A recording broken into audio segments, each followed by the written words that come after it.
penalty-free game. Number 89. 10-yard penalty. First down. And it's only the 4th accepted penalty tonight. Refreshing.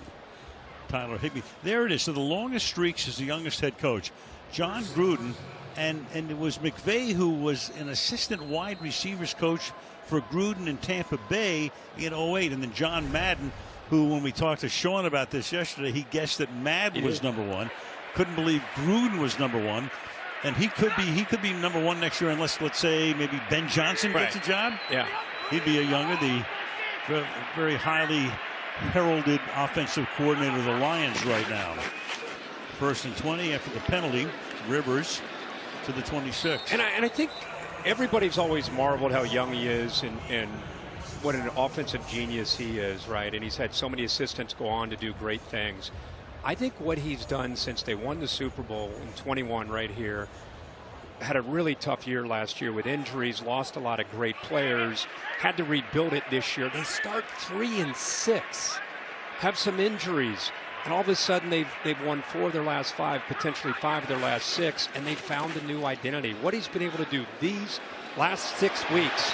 2nd and 14 as Nakua makes the catch, and that's enough for a first down. I think people are gaining even more appreciation for who he is as a head coach as he continues to grow.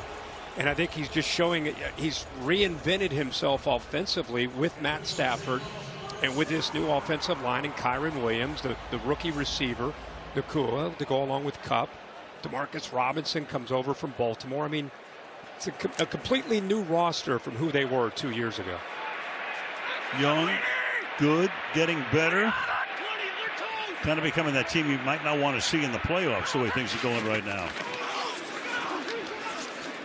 I wouldn't want to play this team. Well, with McVay, when you're looking at him, I'll tell you what, I know him pretty well. After he won the Super Bowl, that took a lot out of him. A lot.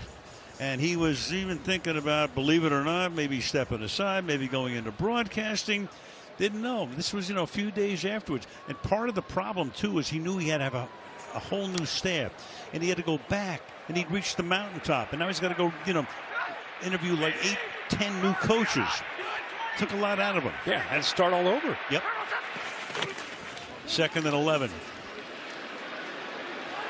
Fighting his way, looking like Williams. This time it's Rivers. So he does a Kyron imitation and takes it to the 49-yard line and takes us to the 4th quarter. After 3 in SoFi on this Thursday night, it's 27-7. Back after this. Starting the 4th, you can take a look at our next-gen stats powered by AWS. So at the moment, in real time here, the Saints would have a 26% chance of getting to the playoffs. The Rams at 65%. That counts where we are in this game tonight, assuming that New Orleans will not be likely to erase a 20-point deficit. So it's 3rd and inches, and they pick up the first down and a lot more, and Nakua down the sideline he goes before he steps out of bounds. Puka Nakua run out by Amadi, and for Puka Nakua, yet another big night for him. 10 targets, he's caught 8 for 148 yards. That one good for 29. This is what happens when you have confidence as a play caller in your quarterback. 3rd and short, you got the nice lead. I know it's easy to do, but Matthew Stafford is going to make that throw. The defense's eyes, they're thinking run on 3rd and short. Instead, you slip the rookie out, gets easy separation, a nice big gain. Rivers. He had a 1 or 2. Remaining schedules now. So for the Tampa Bay Bucks, they face the Saints next week. Tampa Bay and Atlanta have both beaten New Orleans this season. Those are the 2 games remaining for them. Meanwhile, the Rams go to the Meadowlands to meet the Giants next week. Then they go to San Francisco. It's an interesting game. If San Francisco has the number 1 seed, do they rest guys? Are they still fighting for the number 1 seed? You just don't know. But you control it. One thing we know, no matter what happens with the Rams, they're going to be a fun team to watch into January right now. Already are 2nd and 8. And that pass is incomplete. Matthew hitting Cooper, Kupp along the sideline. Crowd wants a flag. Don't get it. 3rd and 8. By rule, there is no foul for pass interference. The contact happens this ball has to be scrimmage. More than a yard pass, downfield for that to be a foul. Okay. That's why you're. See Matthew kind of smiling. It was too close to the line of scrimmage there. The Rams are kind of the way the Bills are coming on right now. They're kind of that version in the NFC. Well, if they win this game, that's 5 out of 6. Probably be favored at the Meadowlands next week. San Fran, as we said, we don't know what that's going to mean or not mean to the 49ers at that point. 3rd and 8. And Sean McVay says stop the clock. Timeout. Los Angeles Rams. So week 4, you go back to this game with Carr going down and a loss to the Buccaneers 26-9. You go to week 12 and you got the Atlanta Falcons knocking them off. So 2 division rivals, 24-15 the final score in that one. And I think this team has been able to win the last 2 weeks against inferior opponents, and I think it got a lot of people excited to see them at 7-7 and Los Angeles to take on this Rams team that we keep talking about how good they look. And what'd you say, litmus test in the open, really find out how much have they improved, you know, from being 5-7 to now having a shot to control our own destiny. Well, the only team with a winning record they've beaten thus far this season are the Colts. You know, 3rd down and 8. Stafford's now thrown for over 300 yards. Tries to add to that total. And it's Cooper Kupp going to a knee, making the grab about 3 yards short of a 1st down. It's 4th down. And this will continue to be an area that you're going to hear after this game. Sean McVay talk about. They didn't quite get into the red zone here, but that continues to, I think, show up a little bit. You know, the inability to finish off drives where they move the ball up and down the field and then they get down into this area and they do not want to have to continue for field goals as they get down the stretch, not just the last 2 games, but if they get a chance into the postseason. Haversick kicked to the University of Arizona, who's there for 5 seasons. 32-yard attempt, so he is good on all the shorties tonight. Missed one for 47. And the Rams extend. Now living in Aspen. Can I tell you? Pretty good life. So the Saints to get it down by 23. And once again, Evans, big leg. He's their punter, kickoff man, booms it through the end zone.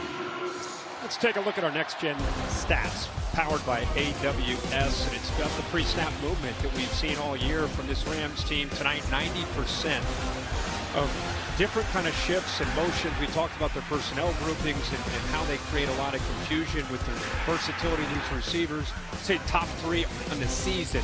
Creates matchups in the pass game. Gives Matthew Stafford a tip on coverage, and also helps in the running game with blocking angles with those receivers that are going in motion, and lets those linemen also get up to that second level pretty easy.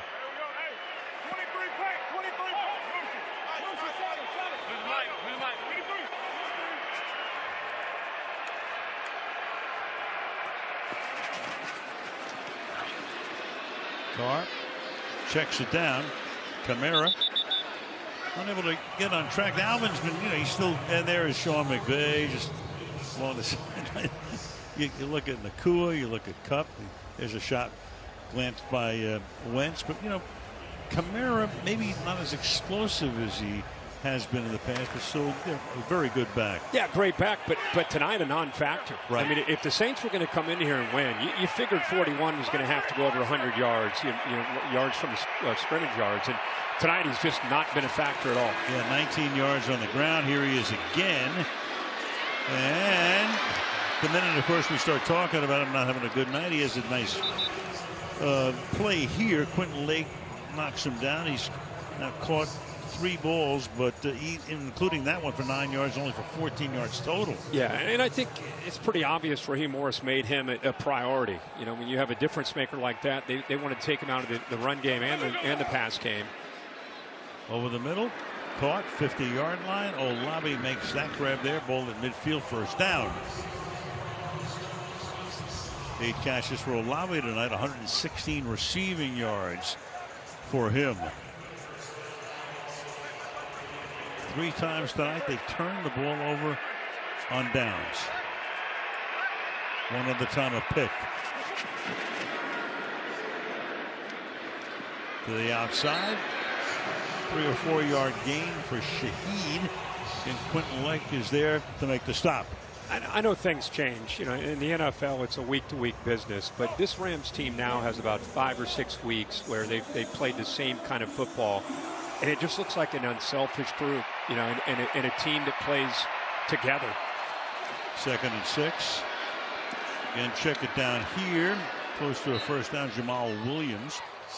And the only loss during that period would be to Baltimore. What great game. Went to overtime, and the Rams had a lot of chances to win.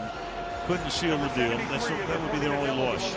Yeah, it was a heck of a game, and they came close on the road in Baltimore. And it was just a little thing. I was looking at it to break when the offense went off the field after a field goal. Ernest Jones, who's become one of the leaders on that defense, he's first guy off the field or off the sideline to congratulate the offense on the drive that they put together. So little things like that tell you about the chemistry. Yeah, 3rd and inches. And they get a couple of yards in addition to those inches as Jamal Williams picks up the first down. And we will be under the 10-minute mark in the 4th quarter.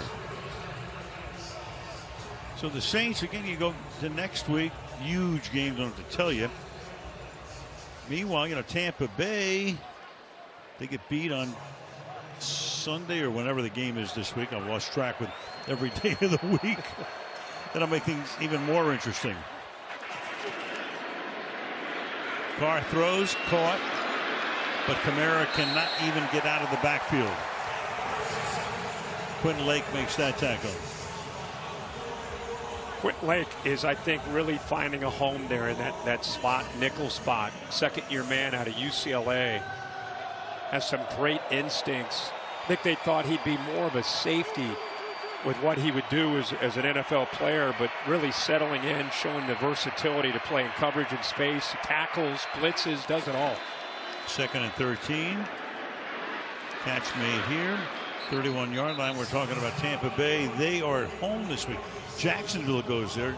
You wonder about Trevor Lawrence. Can he play or not? That's a huge game because then Atlanta could sneak back in as well and make it a 3-way tie. Absolutely. They're not out of it.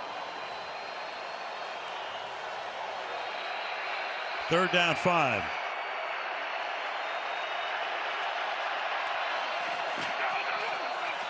Carr. First down. And a lot more. And to the 13-yard line, Jawan Johnson. 4th-year tight end out of Oregon, 1st and 10. I watched him grow as a young receiver at Penn State, and he goes to Oregon as a receiver and eventually becomes a tight end. So he's got those wide receiver skills, and there's the tight end in him. So he can play in space. Then he can run over top of a safety like Jordan Fuller. So he's got a great skill set. From the 13. 8 minutes left. Carr starts to run, keeps it, forced out of bounds at the 10. Talking about Atlanta. Atlanta plays Indianapolis this week at home, and Taylor Heineke's going to start for the Falcons. So, you know, if Atlanta wins, Saints lose, Bucks lose, right there, 3-way tie. Yeah. We were talking earlier today about the Colts, what a story they have become. If we would have thought, you know, back at the beginning of this season that they would be in a position with 3 games to go to be right in the thick of that wild card race with Minshew in a quarterback.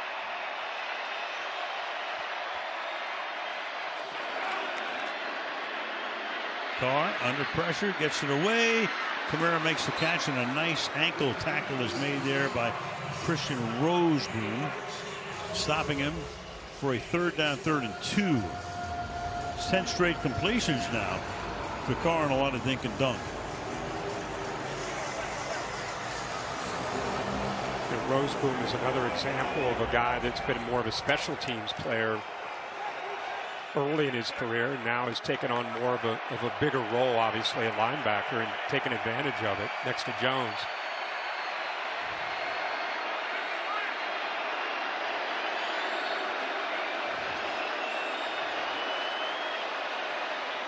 To the end zone. Touchdown.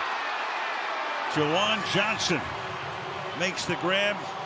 Threw it over the head of John Johnson. One Johnson beats the other for the score. They go 12 plays, 75 yards, and takes them a little over 6 minutes to do it. There he is, flexed out again. One-on-one matchup. Olave to his left, who tries to rub the defender, and he does just enough there to help him get the separation. The ball is perfectly thrown up in the air to the big guy. Let him go up at 6'4" and make the catch. Blake Grupe